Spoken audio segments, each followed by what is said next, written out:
വിമുക്ത ഭടന്മാർക്ക് ആശംസാ കാർഡുകൾ അയച്ച് NCC കേഡറ്റുകൾ. ഗുരുവായൂർ സത്യാഗ്രഹ സ്മാരക കവാടത്തിന് സമീപം നടത്തിയ കത്തയക്കൽ പദ്ധതി 24 Kerala battalion associate NCC officer major PJ Staiju ഉദ്ഘാടനം ചെയ്തു. അവർക്ക് ഒരു കാർഡ് നമ്മളിവിടെ വിതരണം ചെയ്യാൻ പോസ്റ്റ് കാർഡ് അയക്കണം. എന്തിനാ?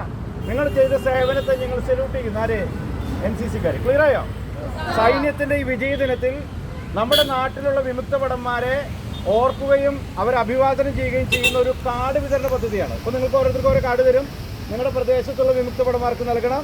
നിങ്ങളുടെ യൂണിറ്റ് കൂടുതൽ സഹകരിച്ച് ഭംഗിയായിട്ട് കോളേജിൽ കുറച്ചുകൂടി ഭംഗിയായിട്ട് ചെയ്യണം. ഇന്ത്യൻ നേവിയിലെ ലഫ്റ്റനന്റ് കമാൻഡറായിരുന്ന പരിശീലനത്തിനിടയിൽ വീരമൃത്യു വരിച്ച ഗുരുവായൂർ സ്വദേശി വിപിൻ ദേവിന്റെ പിതാവ് വിജയകുമാറിന് ആദ്യ കാർഡ് സമ്മാനിച്ചു.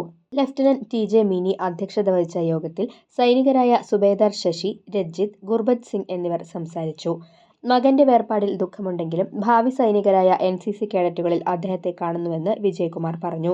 സീനിയർ ഓഫീസർ ലക്ഷ്മിപ്രിയ പദ്ധതി വിശദീകരണം നടത്തി. Mammiyur LF college, Guruvayur Sreekrishna college, Kunnamkulam government polytechnic എന്നിവിടങ്ങളിലെ കേഡറ്റുകളാണ് പരിപാടിയിൽ പങ്കെടുത്തത്. സീനിയർ കേഡറ്റുകളായ C Sreesekhar, PS Gowri, KS Jagannath, TV Abhijith, VT Niranjana എന്നിവർ നേതൃത്വം നൽകി.